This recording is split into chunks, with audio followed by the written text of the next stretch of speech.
Welcome to the Deep Dive, the show where we take a stack of sources, lock the door, and emerge 30 minutes later with only the absolute most crucial and fascinating nuggets of knowledge just for you.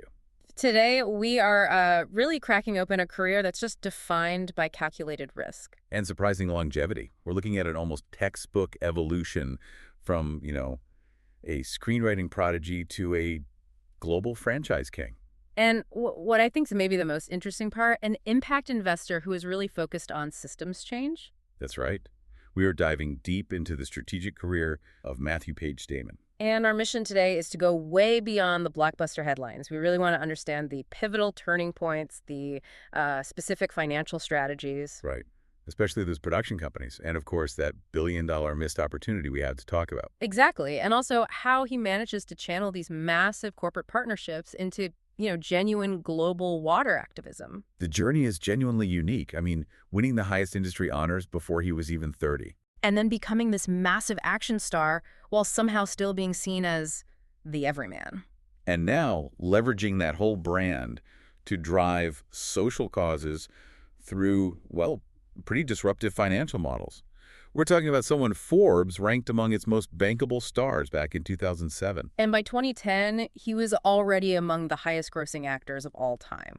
Our sources today are pretty rich. We've got a comprehensive biographical profile that details all his professional achievements, his philanthropic efforts. Especially water.org, which we'll get into. It also covers his political views and, crucially, those moments of public scrutiny that really shaped his public persona over the years. So let's trace that arc. And I think we have to begin with Section 1, the Cambridge Foundations, and that rocket-fueled road to the Academy Award. You really can't. You can't talk about his career without starting in Cambridge, Massachusetts. It's everything. It's where he and his friend Ben Affleck grew up, and it's the intellectual and geographical backdrop for their biggest success. It is the essential starting point. Damon was born in Cambridge. His parents divorced when he was only 2. And he and his brother, Kyle, who is a sculptor and an artist, they moved back to Cambridge with their mother, Nancy Carlson Page. And she was an early childhood education professor. She was, which is a really key detail. And that domestic environment was pretty unconventional, from what I understand. It suggests a very specific, sort of intellectually charged atmosphere. Oh, absolutely. They lived in a 6-family communal house. Wow. Yeah. So that environment, it just suggests exposure to all these diverse viewpoints and a kind of intellectual rigor from a very, very young age. Which probably contributed to his later interest in these really complex, politically charged subjects like fracking or the financial crisis. I think so. But what's interesting is that despite that rich communal environment, the sources point to some surprising internal friction during his youth. He mentioned feeling lonely as a teenager. He did. He cited his mother's, quote, by-the-book child-rearing approach, saying it made it hard for him to define his own identity. Huh. That's a really insightful detail. It is. The very structure and, adherence to a prescribed method, the by-the-book approach of an education professional, it might have sort of inadvertently created an internal void for him. So if your identity is already prescribed by your environment, then the drive to carve out something unique for yourself in the outside world must be intense. Exactly. It kind of sets the stage for the extreme commitment we see him exhibit a little later on. And that search for definition, it channeled directly into performance. He went to the Cambridge Alternative School and then Cambridge Rindridge and Latin. And he credits his drama teacher there, Jerry Specco, with being a really important artistic influence. And this is where the early narrative really starts to write itself, isn't it? It really is. Damon Riley noted in the sources that the friend and schoolmate he grew up with, We're talking about Ben Affleck. of course, that he received the, quote, biggest roles and longest speeches in all those high school productions. So even on the local stage, he was already playing second lead. That artistic imbalance, combined with that deep shared history, must have been a powerful engine. A very powerful engine. It didn't just push them into acting, it pushed them into screenwriting. Right. If the roles weren't there for them. They would just write their own. Exactly. And that pursuit led him right to Harvard University, class of 1992, living in Lowell House. He was so close to finishing his degree in English. On the brink. And then he makes this stunning high-stakes decision. He left just 12 credits shy of graduation 12 credits. to take a lead role in the Western Geronimo.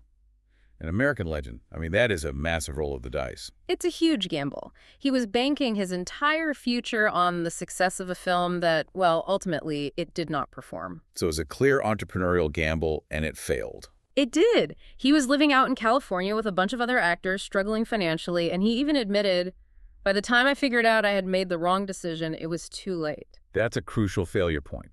It forced him to double down on the one thing he could control. Full route writing. But the truly fascinating part, the core of this whole success story, is that the blueprint for his breakthrough was kind of already sitting in his academic file cabinet. The famous Harvard homework. Yes. While he was at the university, he wrote an essay in the form of a film treatment for an English class.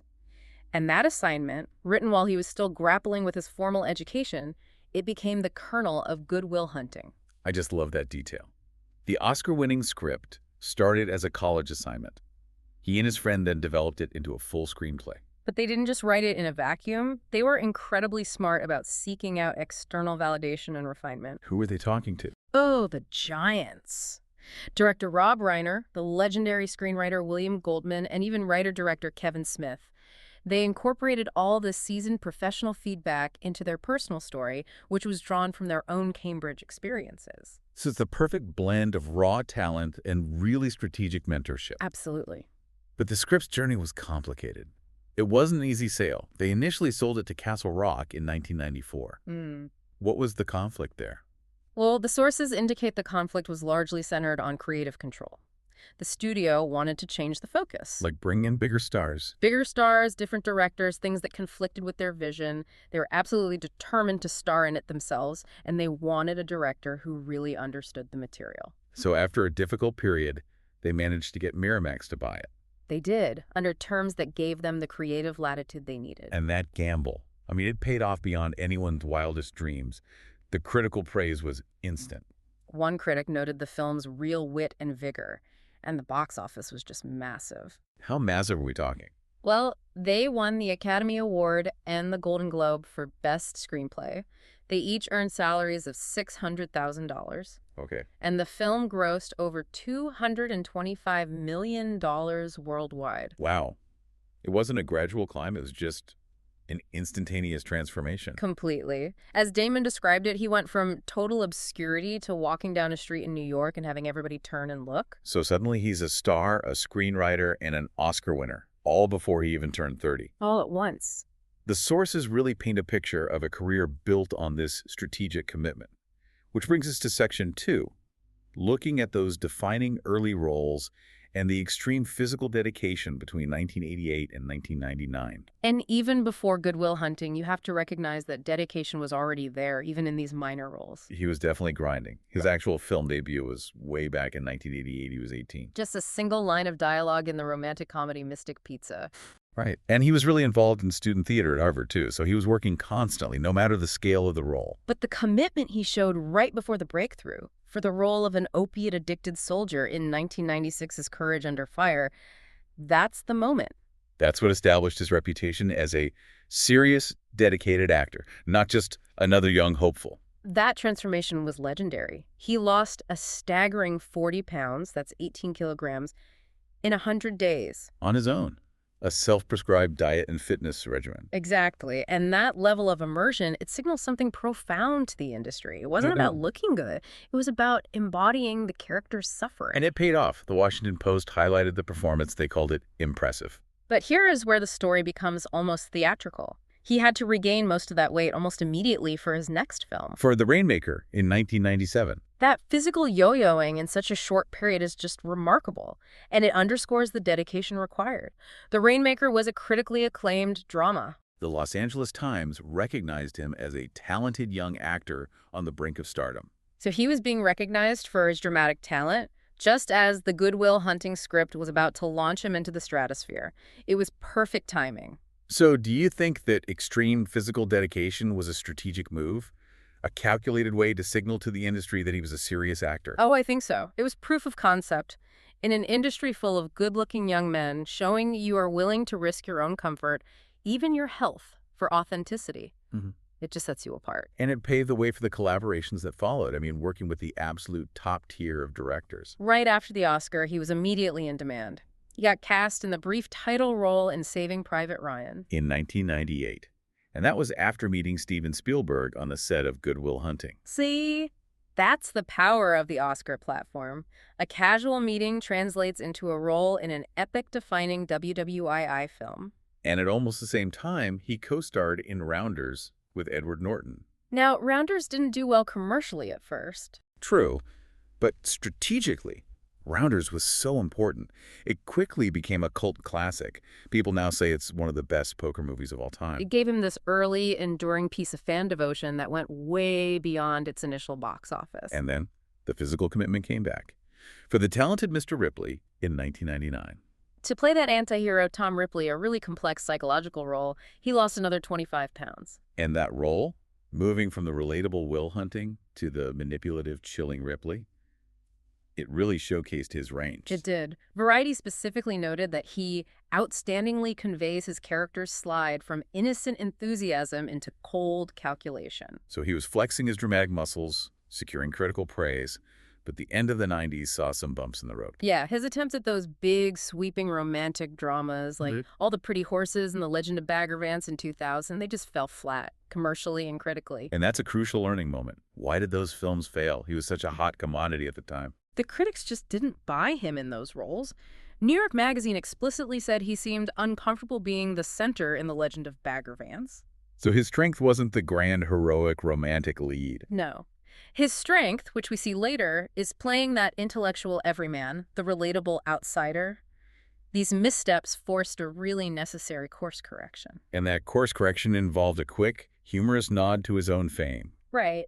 He and Affleck parodied their Good Will Hunting roles in Jay and Silent Bob Strike back in 2001. It's like a way of saying, we know the mythology we created, and we're in on the joke. It's a vital move for maintaining public goodwill, and that self-awareness leads directly into Section 3, where he defines two mega franchises and launches his own production empire between 2000 and 2008. This is the era where he definitively sheds that early vulnerability and just becomes a proven, bankable A-list commodity. And he started by blending into a high-powered ensemble in the Ocean's trilogy. Playing the thief Linus Caldwell. This was a low-risk, high-reward move for him. Exactly. Joining Steven Soderbergh's all-star cast was a brilliant strategy. Ocean's 11 grossed $450 million. So he was part of a major, lucrative success, but the weight of the film's success was distributed across, Clooney, Pitt, Roberts. He wasn't carrying it alone, but the real game changer came in 2002. The Bourne franchise. Taking on the role of the amnesiac assassin Jason Bourne. This role was his resurgence. It came right after a period of professional uncertainty. He'd been jobless for 6 months, right, after those other films underperformed. That dry spell is essential context. Even for a recent Oscar winner, Hollywood volatility is real. The Bourne identity was his chance to redefine himself. And he leaned fully into the physical commitment. He wasn't relying on stunt doubles for everything. No, he insisted on performing many of his own stunts, which required 3 months of intense training. And that training wasn't just, lifting weights. Not at all. The sources highlight intensive weapons training, boxing, and specifically the Filipino martial art of eskrima. Eskrima? Tell me about that. It's known for its quick, fluid, close-quarters combat, often using sticks or knives. It was integral to that realistic, gritty fighting style that defined the Bourne films. And the result was a totally new type of action hero. Not the traditional Schwarzenegger or Stallone mold. No, he was an intense, intellectual, highly trained operative. He earned recognition as the decade's best mixer of brawn and brains. He successfully integrated the smart guy persona from Good Will Hunting with the physical intensity he showed in Courage Under Fire. And that intellectual intensity translated directly into box office might. The Bourne supremacy in 2004 earned him an Empire Award for his underplayed performance. They noted how he totally eschewed movie star vanity. Right, and by 2007, both The Bourne Ultimatum and Ocean's 13 were mega hits, each earning over $300 million. The studios knew they had a guaranteed winner. This period also features what the New York Times described as his unique ability to recede into a film while also being fully present. Yes, and he showed that in 2 major dramatic films, playing an energy analyst in Syriana in 2005. A role, he said, broadened his understanding of the oil industry. And then starring in Martin Scorsese's The Departed in 2006 as an undercover mobster. And The Departed won the Academy Award for Best Picture. This period is just the definition of having it all. Critical acclaim, artistic partnerships, and massive commercial success. And the numbers backed it up. This is where we look at that bankability metric. In August 2007, Forbes calculated him as the most bankable star they reviewed. What does that mean in practical terms? It means his last 3 films averaged an astonishing $29 at the box office for every single dollar he earned. $29 back for every $1 paid. That is an insane return on investment. Why was that number so high? It speaks to incredible financial efficiency and risk management. It means he wasn't demanding the absolute highest salary, but his name, his presence, and his critical choices guaranteed a massive global gross. For a studio, that 29-to-1 ratio is the ultimate green light. He was maximizing their profits by mitigating their risk. And while he was doing all this acting, he was building the infrastructure of his influence. He co-founded Life Planet way back in 2000. And that produced the Emmy-nominated documentary series, Project Greenlight. Project Greenlight, which ran for many years, was genuinely innovative. Its core mission was to fund worthwhile film projects by novice filmmakers, chronicling the whole process from script to screen. It was an executive role for him, and it showcased a philanthropic side, focused on cultivating new talent. He successfully launched several directors' careers through that show. But we have to talk about the decision that cemented his legacy.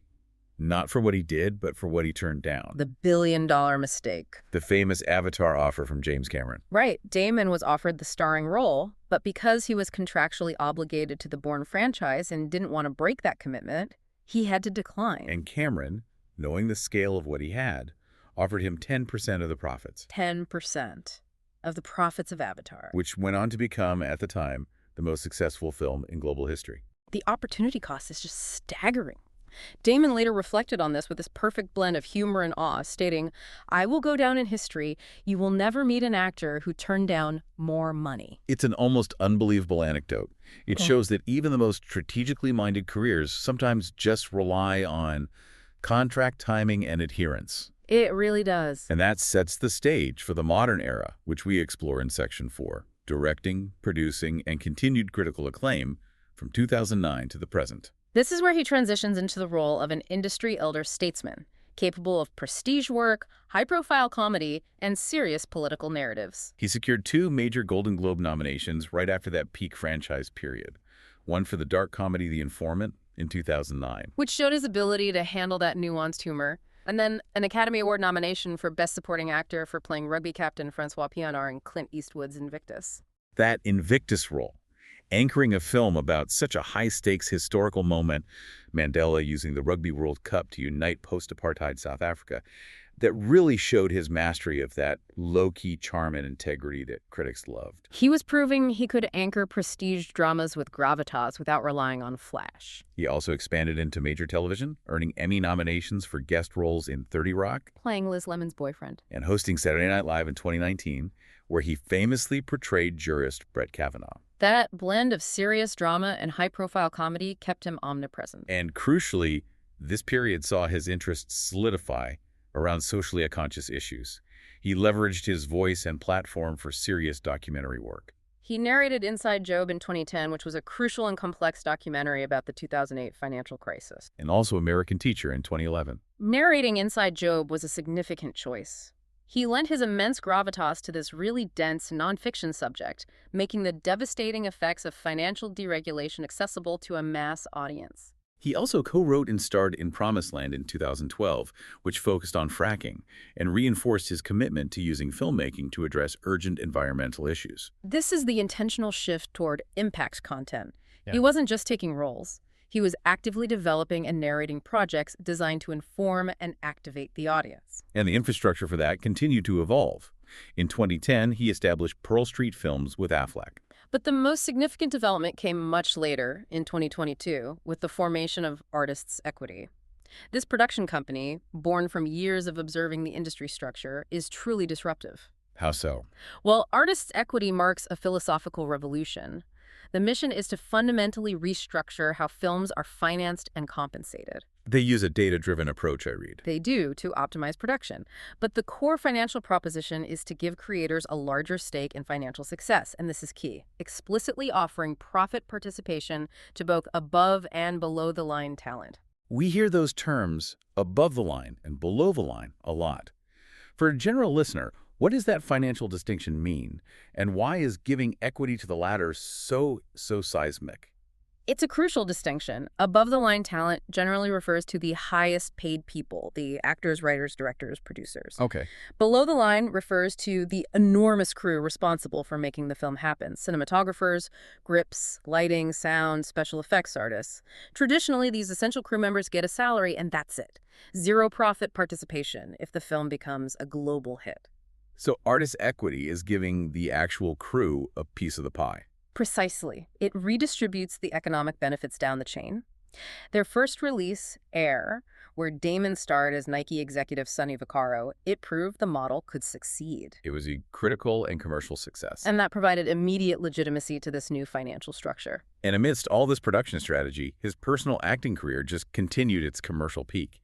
He got his second Academy Award nomination for Best Actor for The Martian. And won the Golden Globe for that role, playing the stranded astronaut Mark Watney in Ridley Scott's 2015 film. That role was perfect for him. Yeah. It leveraged that intellectual, resourceful, everyman persona, placing him in this impossible sci-fi survival scenario. It proved he could carry a massive, effects-driven tentpole film entirely on his own charisma and brain power. And then we saw him fully integrate into the Christopher Nolan universe, playing Leslie Groves in Oppenheimer, the director of the Manhattan Project. And that film, incredibly, became his highest-grossing feature film to date. The continued commercial success, even with these highly complex, adult-driven historical dramas, it just confirms his enduring appeal and bankability. Even his passion projects, like the historical drama The Last Duel, which he co-wrote, even if it didn't find commercial success, it showed a continued commitment to challenging material. And looking ahead, he is set to reunite with Nolan on The Odyssey, playing Odysseus.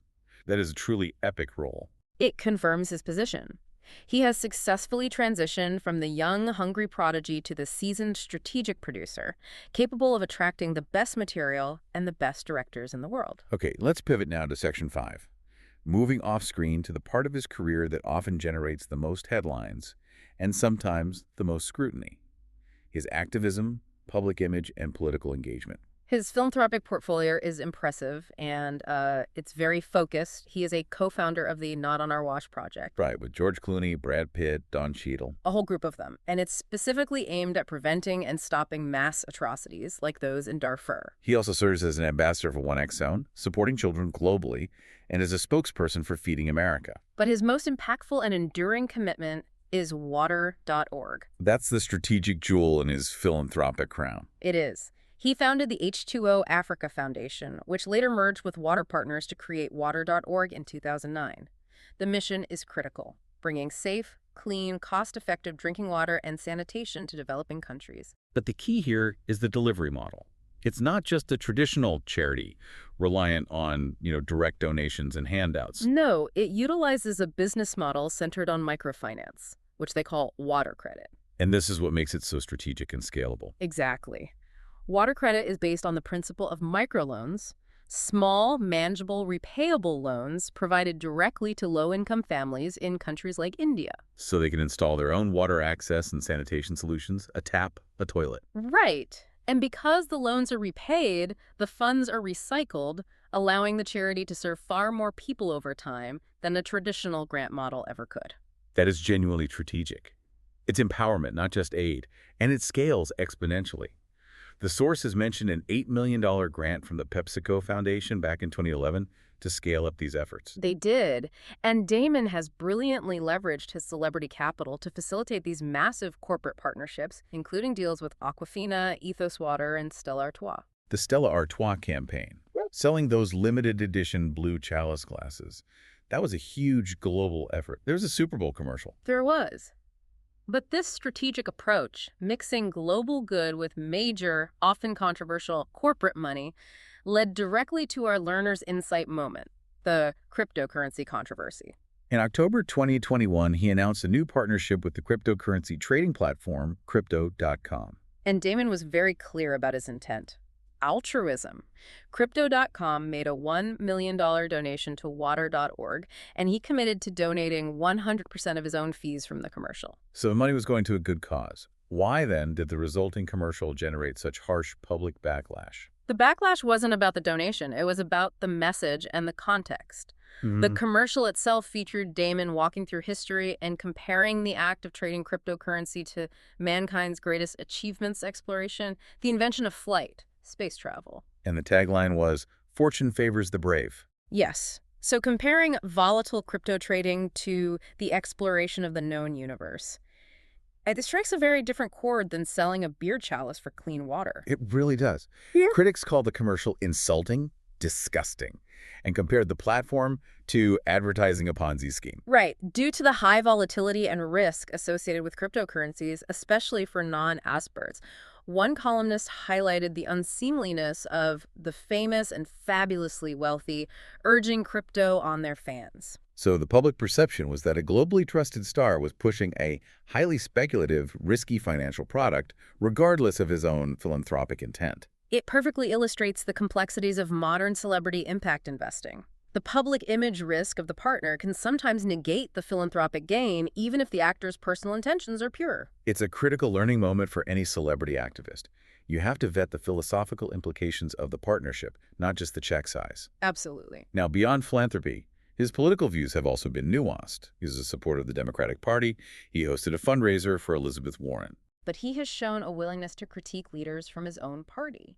He expressed disappointment over some of President Barack Obama's policies. Which is interesting because he had deep ties to that administration through his friend and former Harvard roommate, Jason Furman, who is chairman of the Council of Economic Advisors.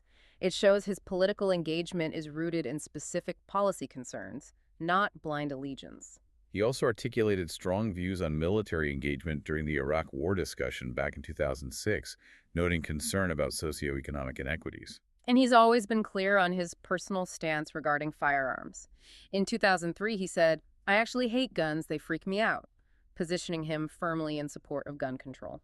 These policy positions just reinforce his image as a thinking man's actor, someone who uses his platform to articulate specific concerns about social safety and economic equity. Which brings us to a period of significant public scrutiny during the peak of the Me Too movement, specifically regarding Harvey Weinstein and his subsequent Spectrum comments. This was definitely a difficult period for his public image. The initial incident involved an old report from the New York Times. Right, where a reporter, Sharon Waxman, mentioned that Damon and Russell Crowe had called her to vouch for a Miramax Italy associate whom she suspected was facilitating Weinstein's misconduct. Damon's response was immediate. He stated his calls were solely to vouch for the associate's professional qualifications, not to kill the story. And crucially, the reporter, Waxman, later endorsed Damon's statement on Twitter, largely clearing him of direct involvement in protecting Weinstein. However, the comments he made a few months later proved far more damaging. In December 2017, he advocated for a spectrum of behavior analysis of sexual misconduct cases, suggesting that some actions were less serious than others and should be viewed differently. And that framing drew major backlash. Critics argued he was fundamentally tone-deaf to the reality of abuse and power dynamics in the workplace. His former Good Will Hunting co-star, Minnie Driver, notably commented that men like him simply cannot understand what abuse is like. It was a very public learning curve for him.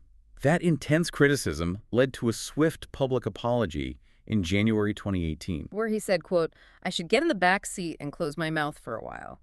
It really showcased the difficulty of navigating rapidly evolving social norms when you are such a massive public figure. We see a much more positive example of personal evolution regarding language in 2021, when he stated that he had recently stopped using the derogatory term fag.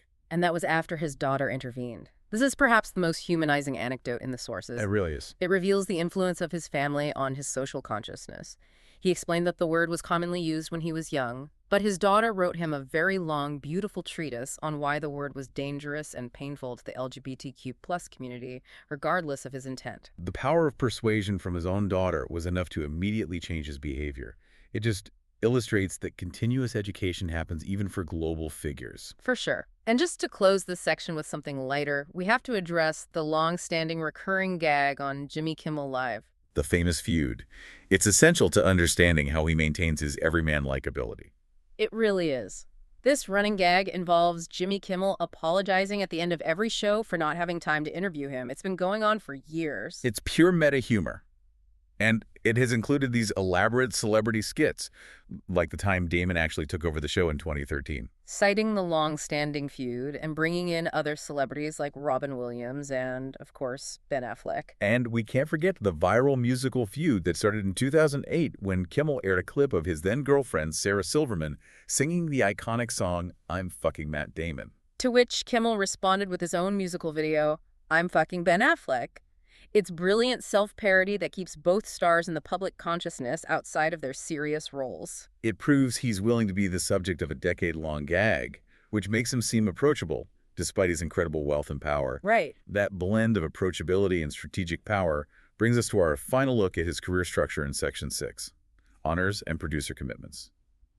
The honors summary is brief but powerful. 1 Academy Award, 2 Golden Globe Awards, and 1 Screen Actors Guild Award. High-quality awards, mostly tied to the brilliance of that Good Will Hunting script and the success of The Martian. But the enduring honors speak to his status as a permanent institution in Hollywood.